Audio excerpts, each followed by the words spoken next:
Welcome to Blue Tinted Glasses, the home of Leicester City talk on YouTube. Fan debates, live watch-alongs, post-match reactions, and all the Foxes banter you could ask for. Subscribe now and see the game through Blue Tinted Glasses. Well then, Mahrez has made something of that. It's Mahrez! 2-0 to Leicester City! Next to him, Anthony Kanaka finds Wood. Wood should score! Wood finds Kanaka! Yes! Here comes Leicester again with Heskey and Ibbett! Oh, this is incredible! Got Jamie Vardy with him. Jamie Vardy sets off. Jamie Vardy!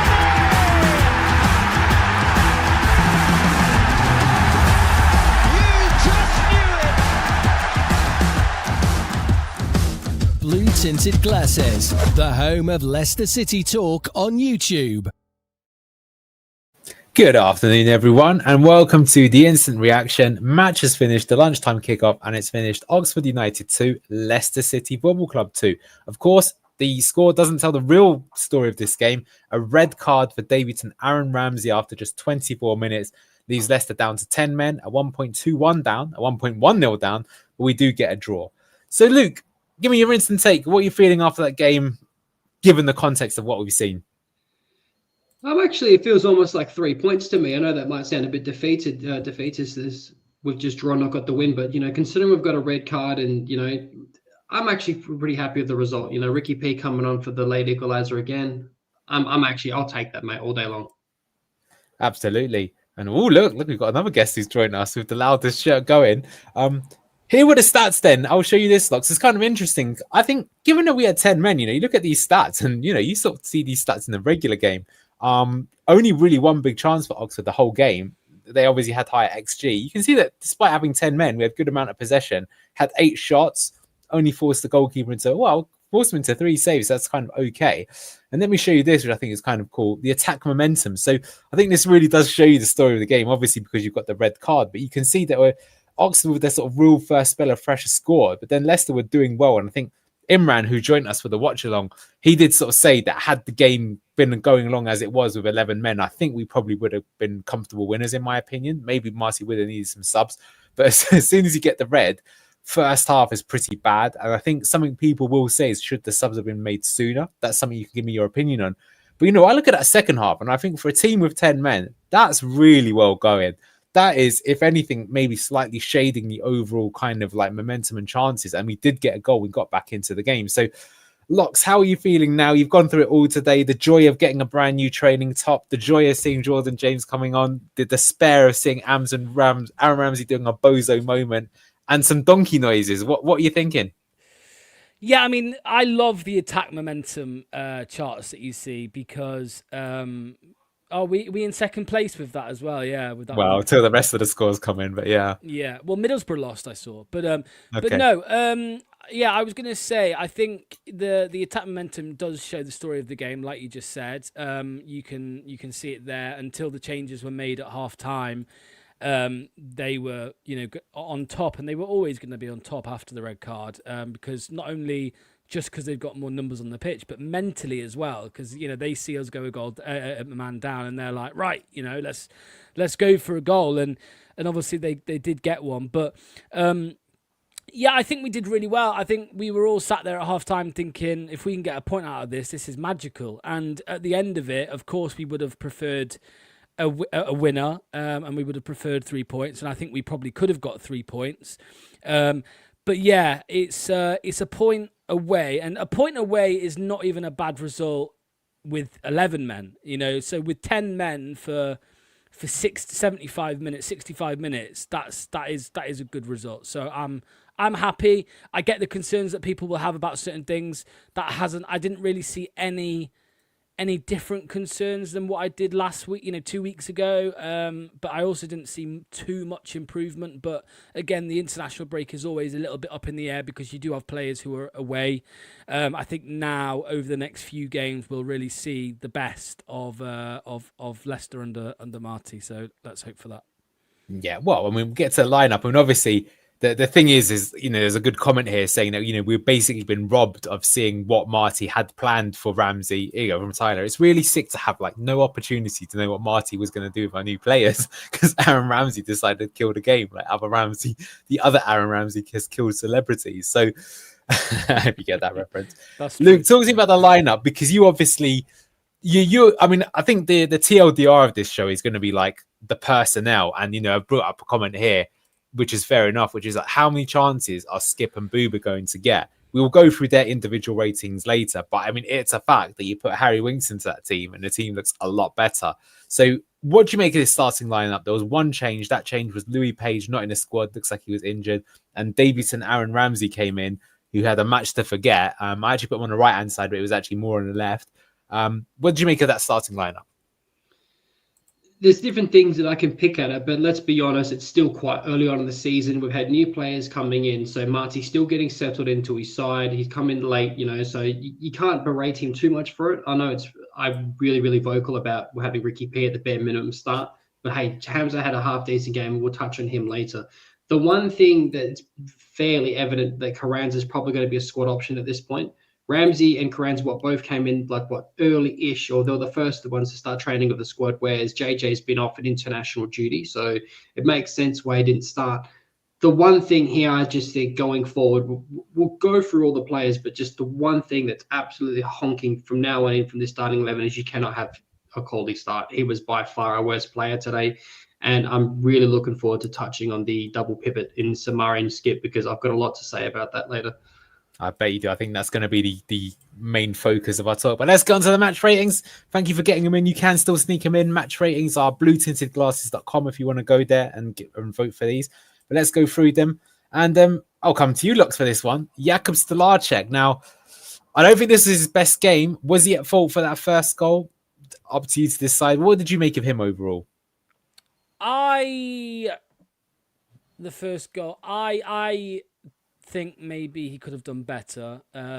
He got down for it, but we saw Mads do a lot of them kinds of things as well, where he got to the initial save and the rebound was pretty poor. I can't remember what game it was last season. It was pretty poor. It was similar, maybe Chelsea or something like that. But yeah, I'm gonna be honest, guys. I'm not a big fan of Jakub. I don't think he's really good enough to be a promotion or a title-winning championship goalkeeper.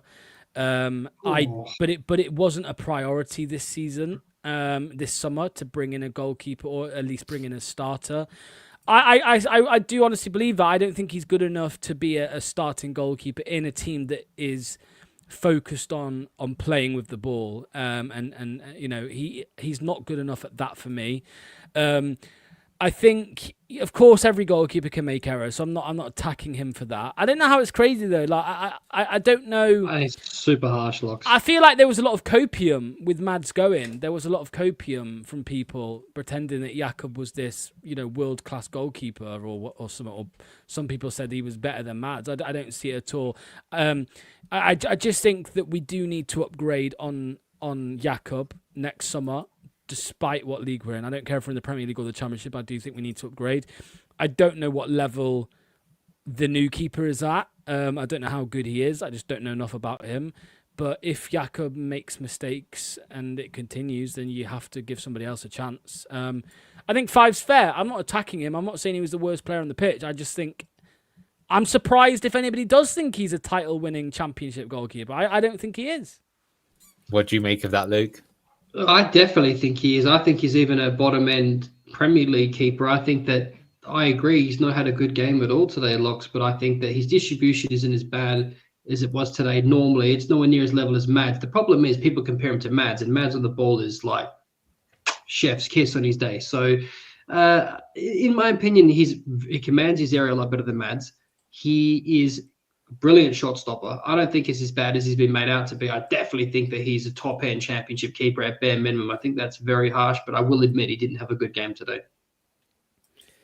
I think he kicked the ball out 4 times. 4 times in it, I counted. 4 times he kicked the ball out of play. That's not good enough. I mean, this is fair from Steve Elm, who's at the game. Passing is awful, and that's 2 mistakes this season so far. I mean, I think we can still wait. I think, you know, normally with players like this, you've got to judged him probably over 10 games, but the last time he had a bad game, what was good is the following game, he really made up for it quite. Yeah, he was awesome versus Charlton, for example, after having that howler against Preston. But I don't know. We will see. But you could be right, Locks.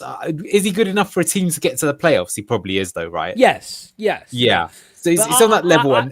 Yeah. I think there's 3 better goalkeepers in this league than Jakob. That's fair. And who are they? The Ipswich, Southampton, and... Yeah. I mean, I'd look into it more and give you the names, but I just don't think he's an automatic promotion or a title-winning goalkeeper. I think Mads is clear. Again, I think it's a very, and I don't blame people for the copium. I get it because, again, it wasn't a priority to bring in a keeper, so we weren't all going, yeah, we need a new keeper because Mads is gone. I just don't think he's. I don't think he's the answer long term. I think we need another one in the door. Next summer. For me, I was just sitting on the fence. I would say I'd wait until Christmas before making a decision on that. But for sure, if you compare him to Mads' start, Mads came into the team, looked great immediately, and was just great. Kasper Schmeichel was the same as that. Not every Tim Flowers was like that. I remember that back in the day, but not every keeper is like that.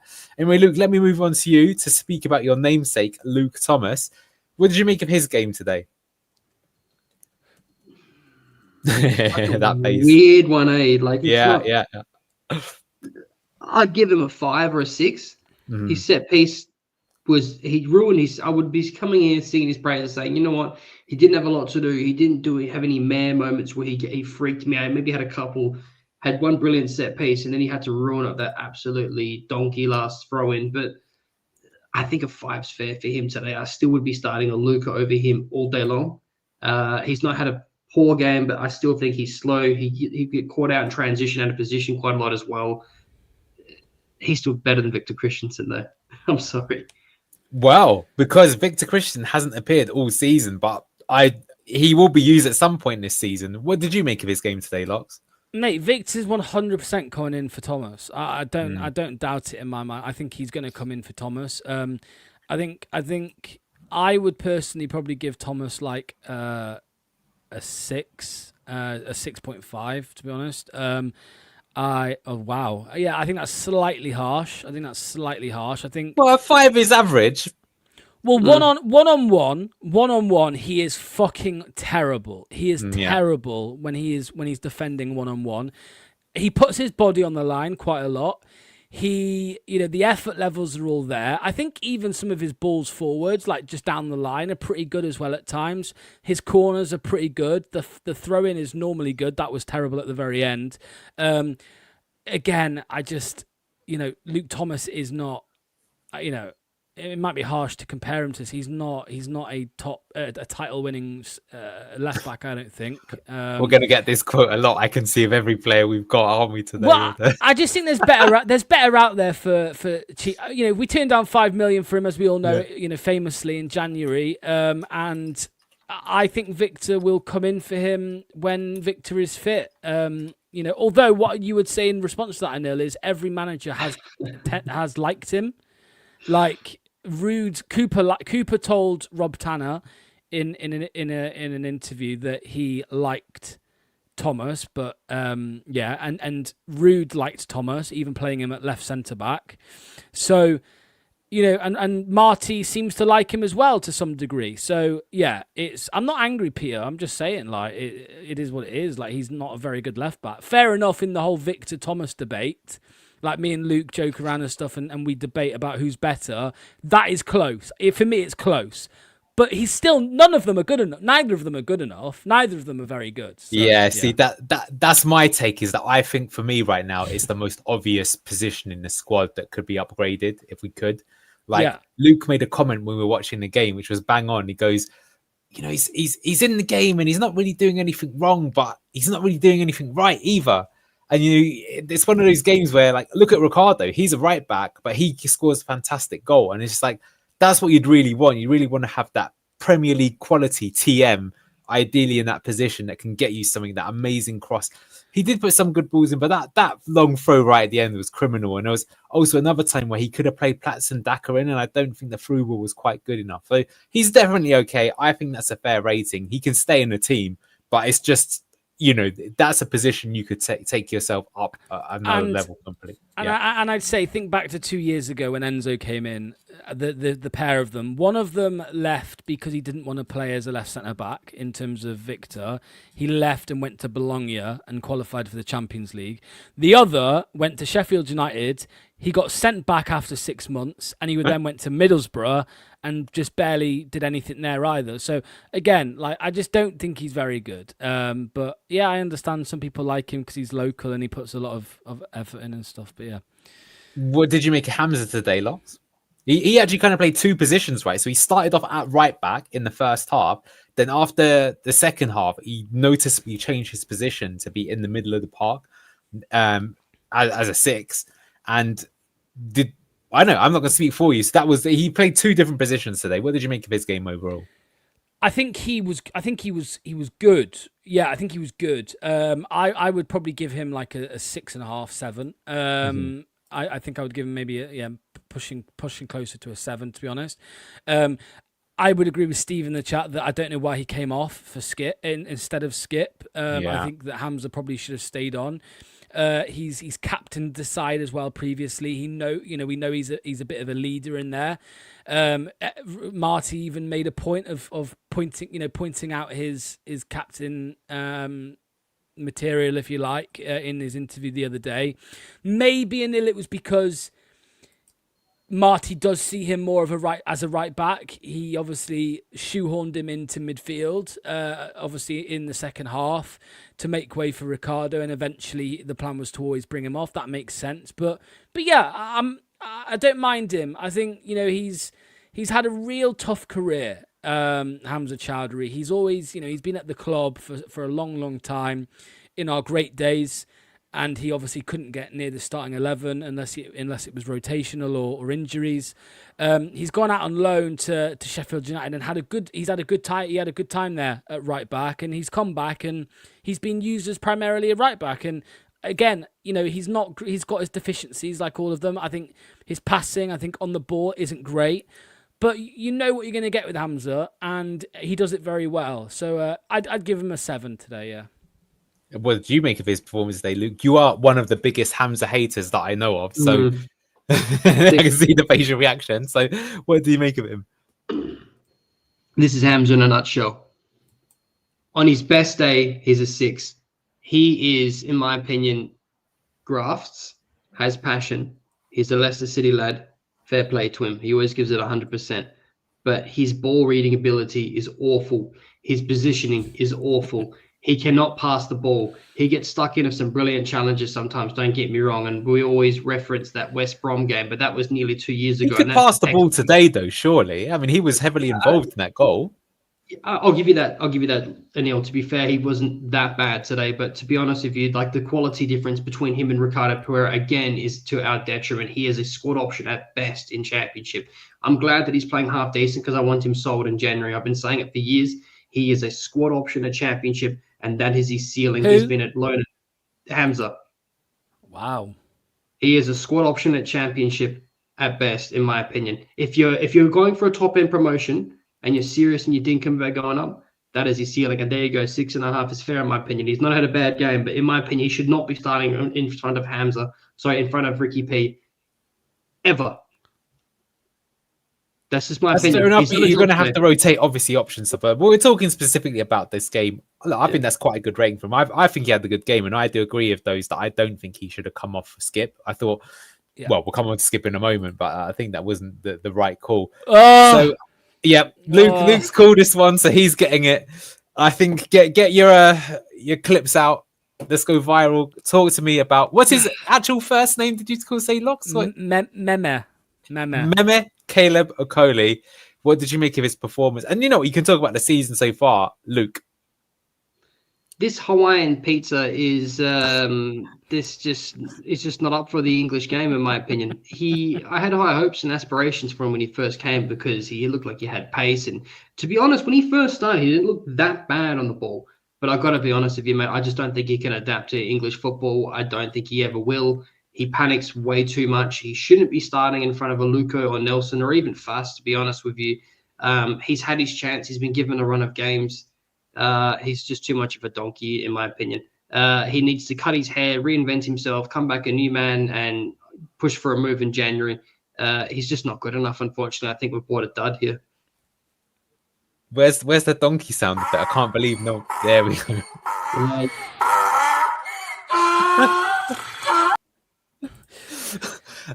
What did you make of his game, Locks?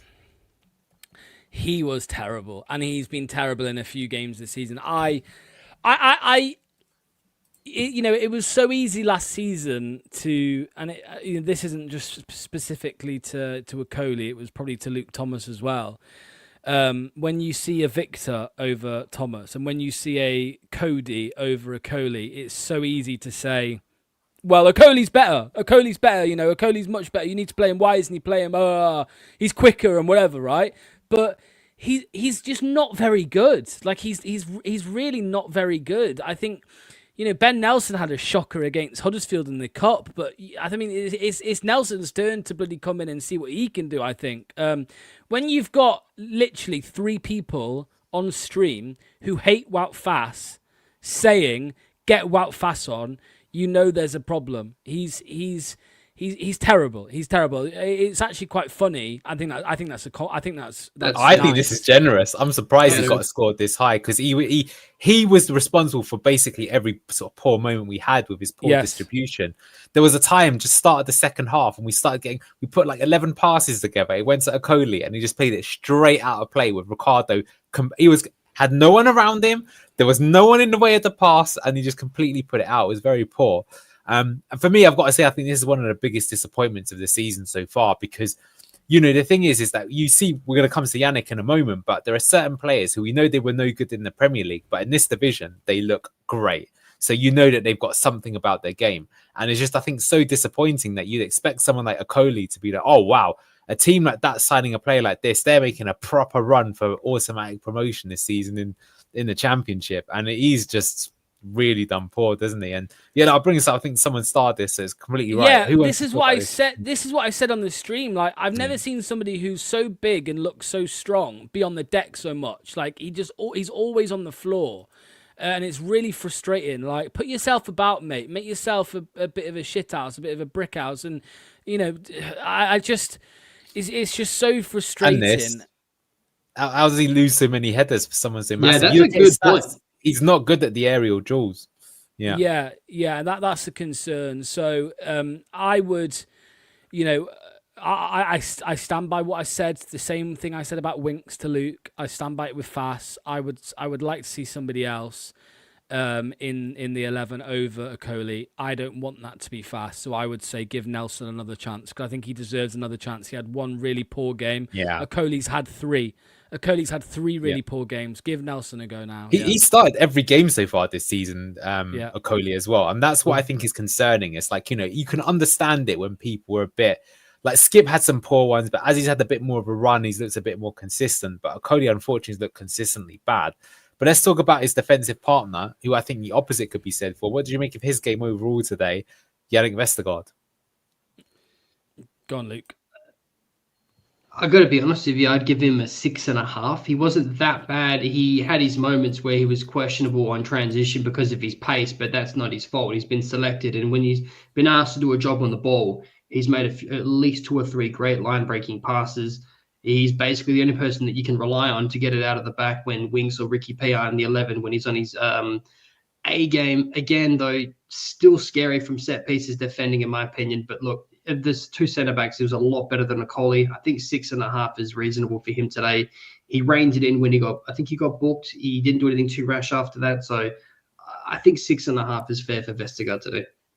I mean, Buzz says Vesti has been the rock in the defence it needs. What do you make of that, Locks? I wouldn't describe him as a rock, but I think he has been our best defender this season, other than when Fass has made some cameos and been really good. But look, me, I've had my Vesti stocks up. I've had my Vesti stocks for a few weeks now, and this is true though. Ball watching on that first goal, absolutely, absolutely. But I think he's vital. I think he's vital in the build-up, and the passing of it on him as well. The switching of play, that's harsh in my opinion. Yeah, I had him at 7 personally. I think he was pretty good today. I think of course we see the pace, we see how difficult it is, but how difficult it is for him when balls are going over the top of him, and yeah, he does ball watch sometimes, but again, like, what does it tell you about the level of our defense that we're sat here saying, Vestergaard's been the best defender this season? It shows how poor we really are at the back. But yeah, I like him. I like him on the pitch. I know we were joking around that he was moaning to the referee for ages after his yellow card, but I kind of like that. He seems vocal. He does genuinely seem like a little bit of a leader on the pitch. And yeah, but no, I was only going to say a 6.5, 7. So I suppose it's not too harsh, but yeah, just steady for him. Yeah. Steady Eddie there. Yeah. Okay. Who wants to take this guy? Luke can have him. Yeah, go on. Ollie Skip.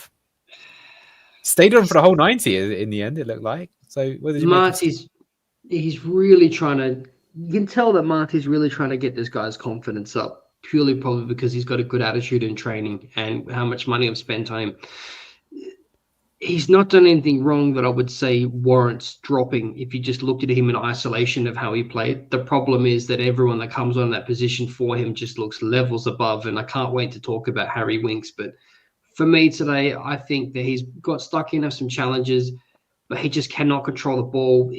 I just feel like he's constantly chasing players, trying to put a tackle in. And it's good to see that graph there, because last season we didn't see that at all. So that's in itself is an improvement, but it's not enough to be able to get us over the line, in my opinion. He doesn't make any difference to the game whatsoever. So I think a 6 is fair for him, but he just doesn't really have any impact on the game whatsoever. I think this from Buzz is right. It's just he's not effective. I need to put here. Skip is okay at everything, but it doesn't make him good. He can't tackle. He isn't good enough transitioning going forward, and he goes missing. I want him to come good, but he won't. I will I think say he's for a me, passenger. yeah, I mean, to be fair, I think that's a bit harsh in this game to say he's a passenger, but there's 3 moments that stick out in my mind that I think sum him up. One, right at the end, he had about 4 opportunities to shoot and he didn't, which is funny. That's how I play the game as well, but I'm not a professional footballer. But honestly, if you look back at it again, we should be angry that we didn't win that game, because Skip should have hit that. If he'd have hit that first time like Ricky P did, we'd have won the game, right? So that was his moment to be like a Leicester hero, and he passed out on this. That's moment number 1. Moment number 2, there was a moment early in the second half where we did the Bozo moment. Jakob passed it to him. He did a poor pass, and it almost, transitioned on the thing. And the third one is he actually did some good play where the ball came to him. He spun, and then he had like the pace on the transition to make something happen, but he could neither find the pass nor drive into space to sort of like turn that into and open up the game. So none of that is like, I'm not being a hater. I think he had an okay to good game, but it's just like, look, we're always going to talk about the price tag. Like, I think Jordan James looked better than him, and he was on for like 5 minutes, right? So, maybe I'm just getting a bit harsh. And yeah, JJ got in the way, but he could, if he'd not been hit it first time, he had, honestly, you look at it again, he had multiple opportunities to get a shot away, which he didn't. I don't want to sort of talk over you there. So did you make us of Ollie? No. Yeah, I think 6 is fair. I mean, again, it's the last 2 games. I'm saying it's been an improvement. The Birmingham game was a big improvement. This one, he hasn't improved on the Birmingham game, but he's not been as bad as what we've seen in the past. Like last season was a car crash from start to finish, and the other ones. So I would say, yeah, I think 6. 5.96 is a fair thing. It wasn't one of his worst games. I do see him as a bit of a passenger in a lot of the games, but I think you're right. He did okay today. I think he did put in quite a few tackles today, to be honest. I think, he did get his foot in a few places. He did put his body on the line a little bit, but yeah, he's just not what we, he's not the future of Leicester. Sorry to drop his name again, but somebody like Jordan James is more likely to be that. But yeah, Skip 6. I think that's fair. Yeah, I think it's fair. Yeah, I'll have a look. Let's move on to Boob Samare. He got booked early on for making up for Yannick's mistake. What did you make of his game today? Luke, actually, let's start with Locks. What do you make of Boobs? You know what? Like, similar to what I was going to say about Skip, in the sense that the last 2 games have been an improvement on previous, but he wasn't as good as he was against Birmingham today. Again, like, we have better options at the club. We should have better options in future. I think, again, with Booba, the early booking, really caused a problem for him because, you know, he had to be a lot more careful. The own goal, I'm not blaming him for, although of course that will affect his rating, I'm sure. But yeah, it was a bit of a freak goal that it just bounced off his head last second. I suppose he could have reacted better, but I don't know about that. But yeah, I would give him a 5.5. I think he's probably going to get a 5. But yeah. Now, how about you, Luke? What did you make of Boobs? I've seen enough of him. Too patchy. I give him a 3. He's got 1 year left on his contract. He's not the future. He makes no impact in the game whatsoever today. It's a waste of time, and I'm going to tell you exactly when we get to Winks who I want to see him. Yeah, this is why Luke's rated him down, just because of Wink. He's taking points off Boober to give to Wink. But to be fair, Locke, second half, 3 is outrageous, but I will say this: in the second half, Hamza played in the middle and he moved Samari out, and Hamza was better than him in my opinion in that role, despite being down to 10 men. So that noise is for what did Boober do today? He got balked and he got hauled off, done nothing, and every single player that played in that position alongside the double pivot was better than him, and he's got 1 year left in his contract. I've seen enough. Aaron Ramsey. I was going to say it's the most obvious rating ever. Of course, he got a 1. What a massive disappointment it was. I was so excited to see him. He was pretty anonymous. Then all of a sudden he had one half decent shot. You're thinking, oh, hello. Maybe we're in here. Maybe he's going to start cooking. But, what a disappointing red. I mean, let's just talk about the red. Some people have said it's harsh, but I think the more that you look back at it, the more to me it just looks like, no, it wasn't harsh at all. What do you guys think? What do I think? Of it being a red card. So, yeah. that sums up his debut. Move on, next player. Well, I just wanted to say, like, I think, you know, it's a shame. It's a shame because I think he had a frustrating first 20 minutes, which obviously led to him losing his head a little bit and going, you know, and doing what he did. I think, you know, with the annoying thing, it's not harsh red. It's not harsh. It was a deserved red in my eyes. But I think with, you know, just before the red, he had a shot from outside the box, which was a pretty good attempt, and you know, you would have hoped that after that maybe he would grow into the game a bit, but he's not been given the chance, and we're now not going to see him for another 3 games, which is a big shame. So, but yeah, the fact that we're sat here with 1 point instead of 3 is on him. It's on him. Marty won't say it because he's going to protect him, of course, and I think we need to, you know, not go too hard on him because he's only just joined and we want him to come good in the future, but it's his fault that we're sat here with 1 instead of 3. I think we would have won the game with 11 men. Yeah.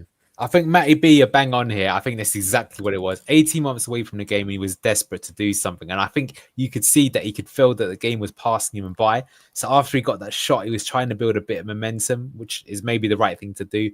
But it's a really poor challenge. And I think if you saw the other team do that, you'd be asking for the red too. So the shame is not only does he miss this game, but he's going to miss the next 3 games. And by the time he actually comes back, my feeling is that we'll have had a settled midfield, and I think he'll find it hard to get in. And it might be Louis Page, might be your time to shine, mate, because now, you know, the one person who's supposedly going to take the position away from you isn't going to be there. So what a disappointment. And ultimately the reason why, look, I think at the end of the game, we're going to probably say 2-2 will take it given the circumstance. But before the game, no one thought we were going to lose, and we should not have lost this game. So it's points dropped.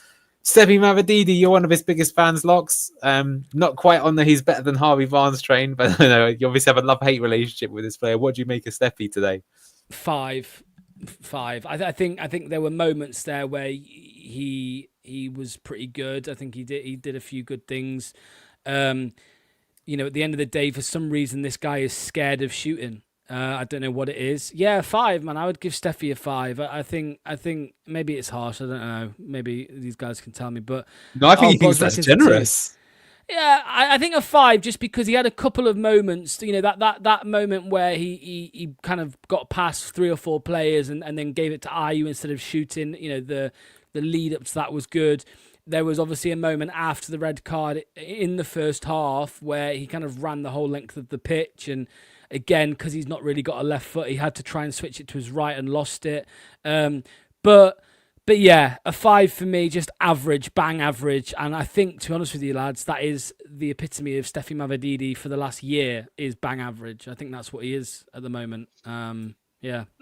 I think It's a 4 from me, and unfortunately, I'll explain to you what the problem with Mavididi is right now. Let's just settle it right here. I think that now that he has Monga and he knows that Monga's better or it has a massive ceiling, he's never been threatened in his position before. He had an Orc in charge before where he was probably thinking this fucking idiot that can eat an apple for a tennis racket has no idea what he's doing. And I'm better than every single one here, including that stupid Bobby Donkey you ever read. But I'll explain to you what I genuinely think is of all jokes and naming aside. I think Steffi Mavididi looks naked without a high 8 playing alongside him. I think that Dewsbury Hall was a massive part of his game and he had that build up. How many times do we see him do step overs and hesitate and not square the ball when he looks isolated against 3 to 4 players and it's just not working.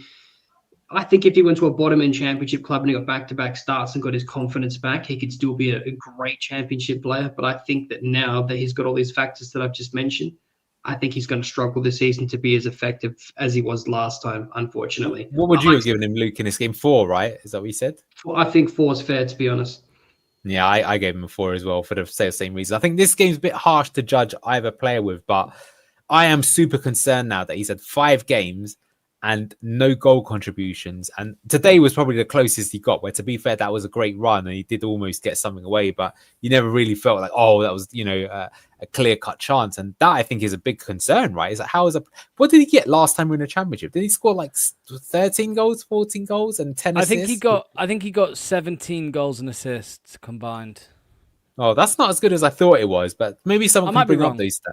But I mean, I thought it was more, but he doesn't look like he's going to get those numbers this season. 12 goals, 6 assists. 12 Okay. goals, 6 assists. In the league. Yeah, he's not looking like he's doing that. And yeah, fair enough. The attacking 8 is what people are saying, which I think is fair. All right, let's go to the other side. Abdul Fatawu. What do you think, Luke? Huffed and puffed? Yeah, huffed and puffed. It was hard to get him. Didn't get a lot of service today, unfortunately. He had to do a lot of the hard work himself, particularly in defense. He had to win a lot of his own balls, recover a lot of his own balls as well, to be honest with you. I would give. I hate this. I'd give Abdul 6.5. He's not done much wrong, but he's not been given enough service to make an impact as much I would like on the game. I think 6.5 is fair. That probably sounds like I'm slandering him because it's Abdul. I just don't think he had the biggest impact today, and I don't think that's entirely his fault, to be honest with you. I mean, he was playing almost as a 10 in that second half, wasn't he, for a bit? Go on, Locks. What did you make of him? I was going to say 6.5 because he got the assist. Oh, there you go. Yeah, 6.5 because he got the assist. It was a pretty, it's harsh to say it was an easy assist. I mean, he just laid it off for Ricky P, right? But, yeah, we know what Fatawu's like. Like, he's not going to... But it's another number for him, man. It's another number for him because... Stat padding. Yeah, let me have a look here. So, Fatawu's stats, he's on... So, 2...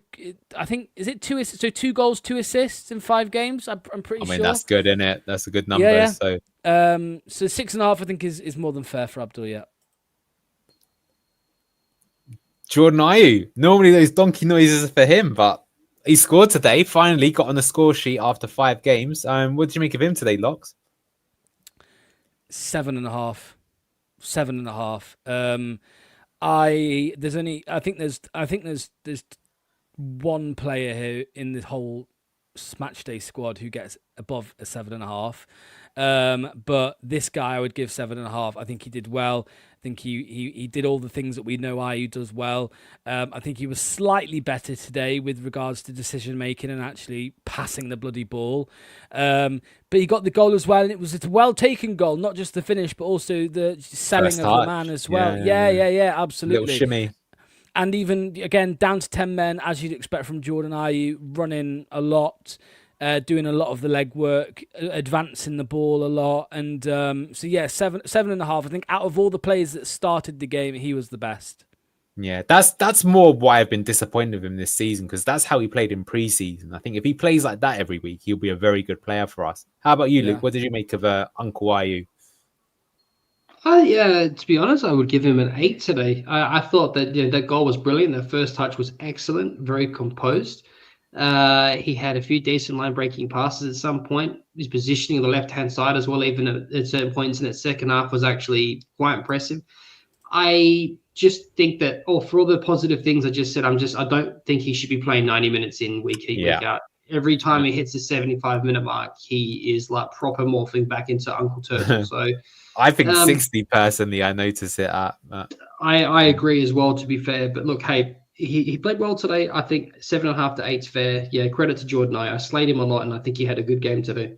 No, you can see from the ratings, he's one of the higher rated players. So I think we all agree that he had a good game. Now, how about the manager? So an interesting one, this, right? Because we just mentioned that we felt like the starting lineup was not the greatest.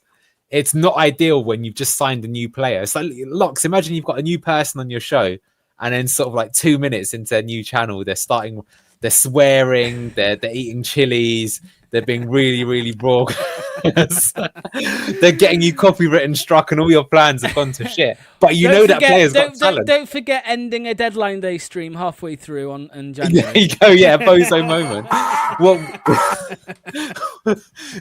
so all your plans have gone to shit, but you got to do things. So what do you make of it? There's pros and cons there. What did you make of Marty? Yeah, I'll take this one now because I've got to jump once I've said my piece. So I love Marty, and I think he's got the potential to be a real fan favourite, one of the all-time fan favourites at the club if he sticks around and if things go as well as they should do. And how many games this season have we seen him make substitutions at halftime? I know this one's slightly different because this one's kind of, I know this one's more forced because he was down to 10 men and he had to make some kind of change.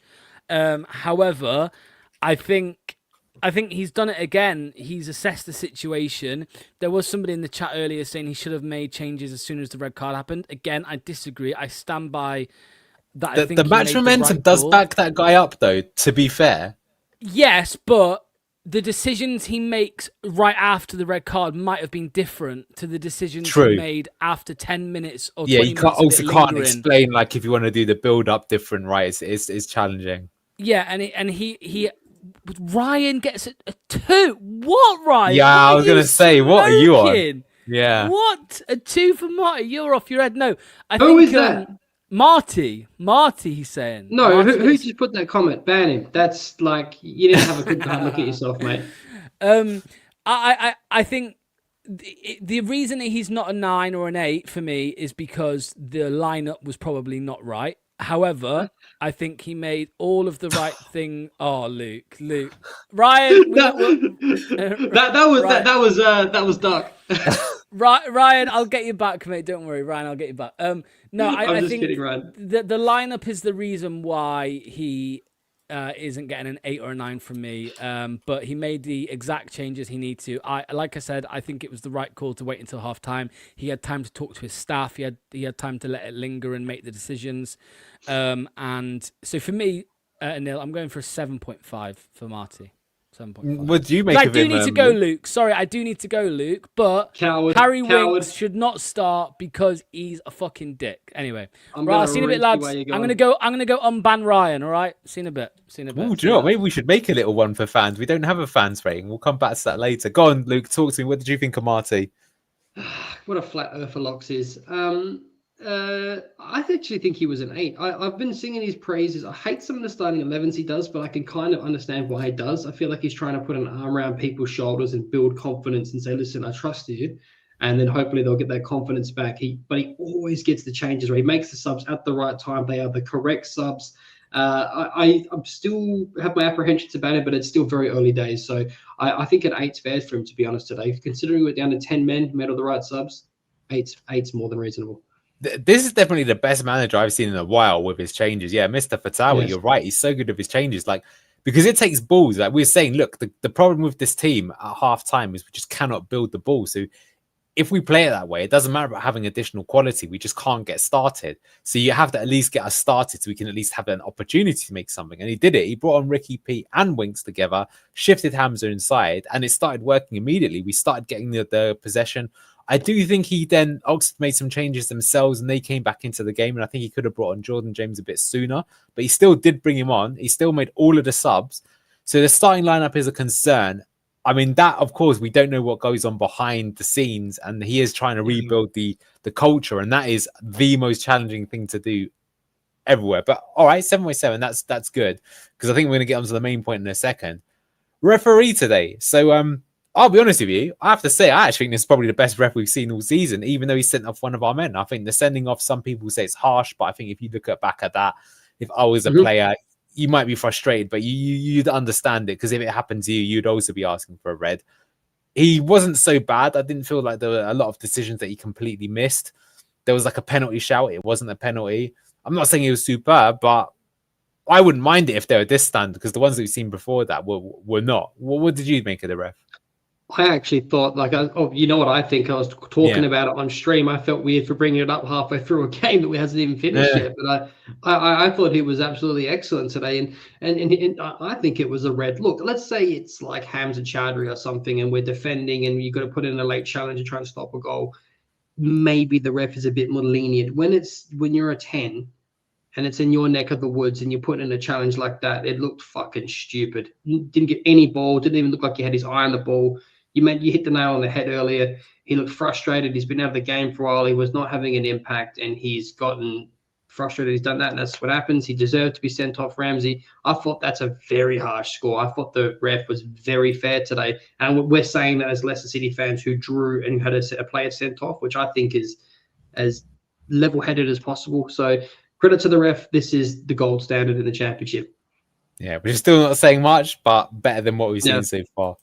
All right, let's get on to the things that changed the game. So, Matty B's brought this up. He says, Marty made me feel like we weren't down a man in the second half. And that's correct. That's what I'm going to tell you why. Yeah. So, people think it's a non-contact sport. But, I mean, if you look at, I showed you some of the pictures of it. He's so late to making that challenge that... Anyway, let's start on. So he made 2 subs at halftime, which were pivotal, right? Which was Harry Winks and Ricardo Pereira. So let's start with Harry Winks, much maligned by the fans. But speaking from Carol here, fan-wise, we may have to rehabilitate Winks. What did you make of him? Thank God. Right. Anil famously on one of Beyond the 90 streams called this guy, which I thought was awesome at the time before I even knew who you were. You said this guy is the heartbeat of the team under Enzo, and he really was. Now, I completely agree. He's had some really poor attitude lately, and I've kind of slated him for it. But the reality is he's here now. When he's on the pitch, he makes an absolute astronomical difference compared to everything else that's available. It is unfortunate that Skip we paid the money we did, but we've got him now and he's here. Booba has 1 year left on his contract. How long have we been saying, Anil, that there is a player in there since he's got here? It's been long enough, and he's got 1 year left on the contract. And then Locks keeps mentioning he's not one for the future. Well, neither is Boubakary Samari. If we go to the Premier League, is Boubakary Samari one for the future? No. Is Oliver Skip one for the future? No. Is Ricky Peat one for the future in that position? Yes, but he's at the end of his contract and age, and also very injury prone. So, in my opinion, if we are just focusing on the players that we have available and who is best in that position, and granted it's clear night and day, it's Harry Winks. For me, going forward, I want to see Harry Winks, and I want to see JJ as the double pivot, and I want to see Ricky P on the right-hand side and the right back, who can invert, and then you could possibly expect JJ, with his ball-carrying ability and size, to be that player in that double pivot that can progress the ball up the pitch, and then seamlessly you can see Ricky P slot into that double pivot position, hopefully. So for me, what I want to see to round this up for you, Neil, is I want to see, he's here now, he's here at least till January. I want to see Marty Cifuentes put an arm around him, be like, look, brother, I know you don't want to be here, but you're here until at least January. You play really well. I believe in you. Look, what can I do to keep you happy until then? Let's get an arm around him. Let's make him feel good about playing football again, because you're here now, mate, so you may as well play. So for me, Harry Winks has to start. It's just evident. Yeah, I think even a blind man can see that. Richard makes a good point. Says the subs changed the game. The only concern is the only game he actually started, Harry Winks, is the one that we lost, which is true. That was the one against Preston North End. But I would say in that game, I don't think he was disastrous, and I don't think he was the reason we lost that game. I think he was like okay there, but for sure, it's not like what he's been like every other game, because every other game he's come on. Sheffield Wednesday comes on, changes the game. Comes on today, changes the game. Comes on against Charlton, changes the game. Like I'd go further than that, Luke. I would say he's probably the best type of this type of midfielder in the division. I'm not saying he's the best midfielder, but I think of this sort of type that's more like part getting involved in the build-up and getting you going. He's that type of player. What rating would you have given him? 9. He was digging people out of trouble in defense. He was pinpointing passes. He was getting involved in attack. He was everywhere, mate. I think 7's harsh. I think maybe if he played a full game, it'd be higher. where does Winks want to play? Tottenham. That's where he wants to play. It's obvious, but he can't. Somewhere in London. Yeah, but positional wise, that's fair. But he was used in this game. He was actually operating as the central six and the pivot, receiving all of the passes. And that's, I think, another thing that Marty's got to learn, because a lot of the time when he uses him in the team, he uses either Booba or Skip in that position. And I think that's a mistake as well. I think he's got to be the one, like you've called this out many times, he's got to be the one that Yannick passes the ball to. When that happens, you're automatically got a really solid connection of getting you going. And when you add Ricky P, who we're going to come to next, now the interesting thing with Ricky P, who scored there, is that Ricky P today did not invert, right? He actually played more as a traditional right-sided player. So we only had a single pivot. Admittedly, we're down to 10 men. But you can still get that connection between him and Winks. So what did you make of Ricardo today? Because he scored. That's 2 games in a row. I mean, I think you said Winks was your man of the match. But for me, I think Ricky P was my man of the match. I can't argue that, to be honest with you as well. I think I just got a bit excited just defending Harry Winks for the trillionth time. Ricardo Pereira, I love. He was my player of the season in the championship. He's been involved in everything in the limited time that we've seen from him. Why he's not starting, I don't know. Ricardo Pereira is instrumental, in my opinion. Like you mentioned with Yannick Vestergaard, he's going to be the one dishing the ball to Winks. And then if it goes back, can go out wide to Ricky P. Basically, those three in a triangle are so crucial from up build up and getting it out the back hinges on those three as a triangle. They probably drill it together. They probably already have under Enzo. You need to get it from out the back to our wingers, who then can use their pace to get up the pitch. And then I think of it as 2 phases. That's phase 1. Phase 2 is getting to the wingers. Phase 3 is who collects it after that. Ricardo Pereira, sorry, I'm ranting. I think an 8. It's a shame when you get to see more of him. Hopefully he starts, mate. He's our captain. And don't forget as well, he was our captain today. When he came on, and I think it was Vestergaard or someone was getting stuck into the rep, Ricky P straight in there. Settle down, mate. Don't do anything stupid and get any more bookings. He showed his leadership today. He showed his quality. He is a cheat code of the championship. You banned him, but he's saying that rating was for Ramsey, not Marty. So I owe you a bit of an apology there. But sorry, Ryan. We're just kidding. Sorry, brother. Yeah. Look, I mean, you called it right. I mean, I don't think Hamza had the bad game at all, but you put Winks and Ricky P in it, and the team looks like a team that can challenge for automatic promotion. You take them out, and we look poor. And, yesterday, I don't know if you saw the game, Ipswich, they absolutely smashed Sheffield United. Sheffield United's keeper looked like he had arthritis in his wrist. He was letting everything go past him. But I've got to say, they look really good. They finally, for the first time this season, looked like the team that easily got up the last time we were in the championship. I don't think we've really looked like that. But I think that every time we do, let's just call it again. The goal that we scored today, it was a team goal and it was beautiful. Like, we'll go over it in a tactical analysis on Tuesday, but it's different to Enzo Ball. But the way it was constructed, the build-up, the whole entire move was a thing of beauty. It was a great team goal. So if that's what Marty Ball is about, that's great. But it featured heavily Yannick, Winks, Ricardo. Right. And so getting those players in a team in those positions. So I hope he does that, because the other players aren't as technical. And I kind of agree with you. I think we're basically saying we want to see, not sure in which positions, but we want to see Winks, Ricardo, Jordan, James in the we don't know about Ramsey yet. We want to see these 3 in a team because they've got more sort of passing ability, I've got to say. And I think, we've got to keep Ricky fit, period. I appreciate he's not going to be able to play every game, but he hasn't started a game yet, and that seems wrong to me. I think he's got to come in for Coventry for sure. Well, let me get the sound effects out. What did you make of this guy?